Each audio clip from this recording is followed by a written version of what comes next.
Some things are really annoying in life, and one of them is actually recording a video and then your GoPro breaks down and there's no sound, so you have to do exactly the same thing again.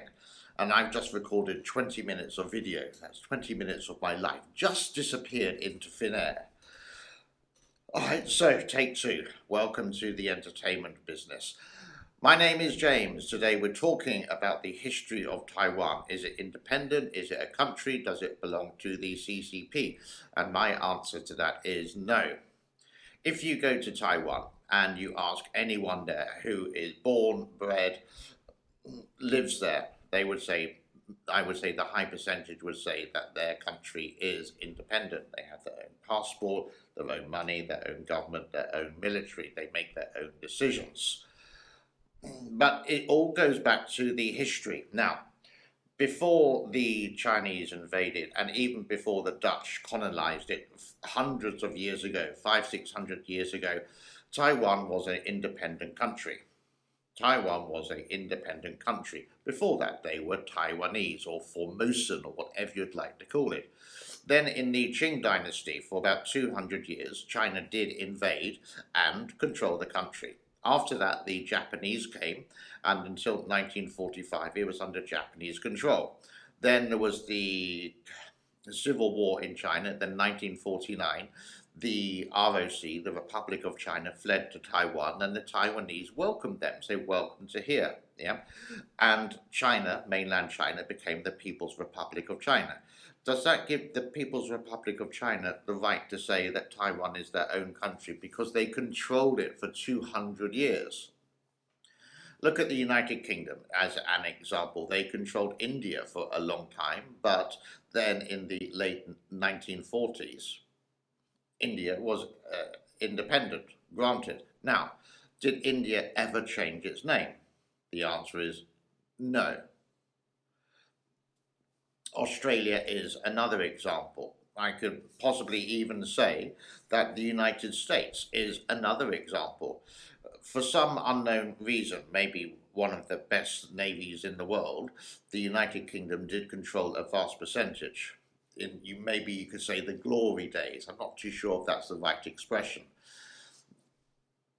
The history, if you go back, does conquering a country give you the right to be part of the country?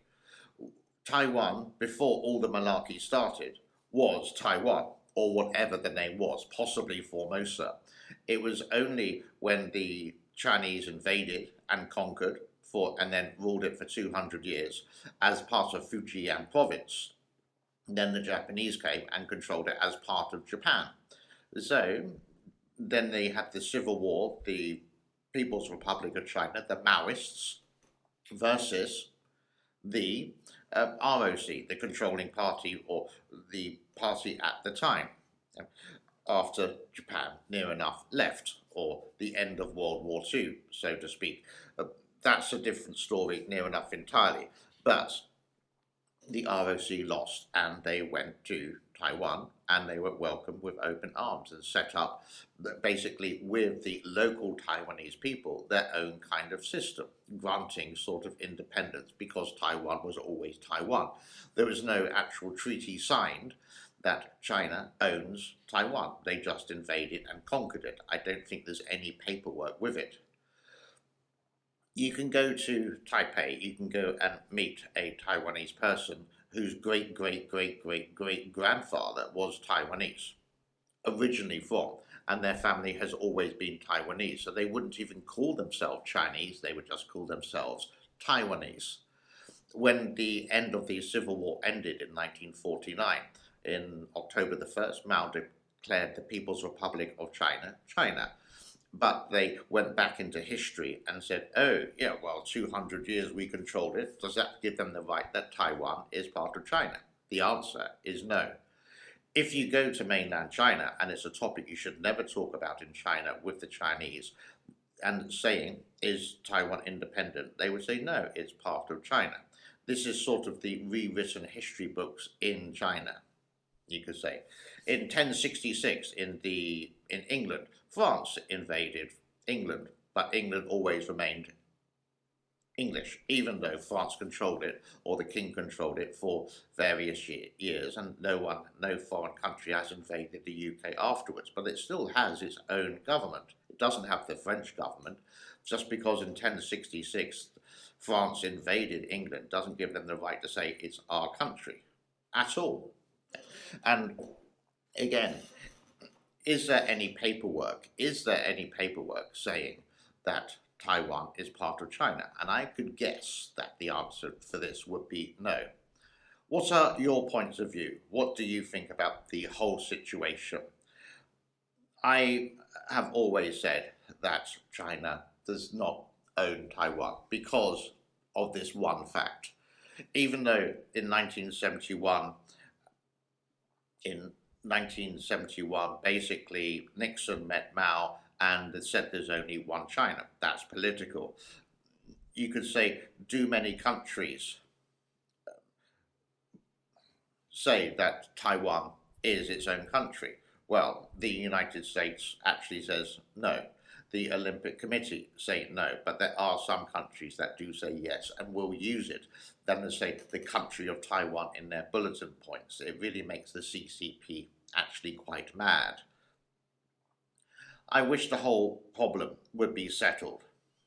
China at the moment wants Taiwan to be reunified.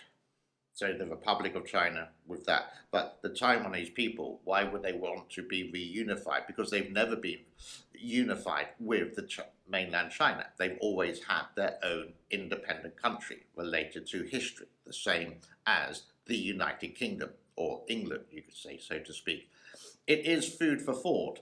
What do you think of the point of view? Why does China suddenly, it feels like it is suddenly, want to have this reunification? I could say that the Chinese government is actually running out of money, a little bit of money there, and they need a bit of cash. Taiwan is a developed country. China supposedly is a developing country and get a bundle load of cash from lots of agencies, billions of dollars a year because it's developing, but they can develop nuclear weapons, they can put a man on the moon, high-speed trains. So does it need that cash? It's just milking the system, milking the cow. And now that they do have a reasonably strong military presence, built up over the last 20 odd years or something, then the Chinese government want it. And what would happen if they did invade? I would say that China would win, possibly, yeah, until the Americans, Australians and British came to help defend. Because the island, Taiwan, is in a very strategic place. Yeah? Whoever controls Taiwan is going to control the South Asian seas. That's just another story, and we're not going to go really down that path. I'm just speaking on my point of view. I know some people are going to disagree with me. I know that a lot of people would agree with me. Joe Biden and Xi Jinping had a long meeting a couple of weeks ago or a couple of days ago, and it was just like two old friends talking. Joe Biden is the only American politician who has been in contact a lot with Xi Jinping when he was vice president all those years ago. So I hope one way the problem is solved, maybe in 10 years, maybe 100 years, long before we have disappeared. But I think of the people of the country. They want Taiwan as Taiwan. They're happy there. They don't want a foreign power coming in and just promising the world. And this is what China does, promises the world, but gives them that for a short period of time. Then they turn the screws, just like Hong Kong. Promises were made with Margaret Thatcher, but promises were broken as well. My name is James. Thank you so much for your time, and I really do hope this video is actually going to work this time. Bye-bye for now. Cheers.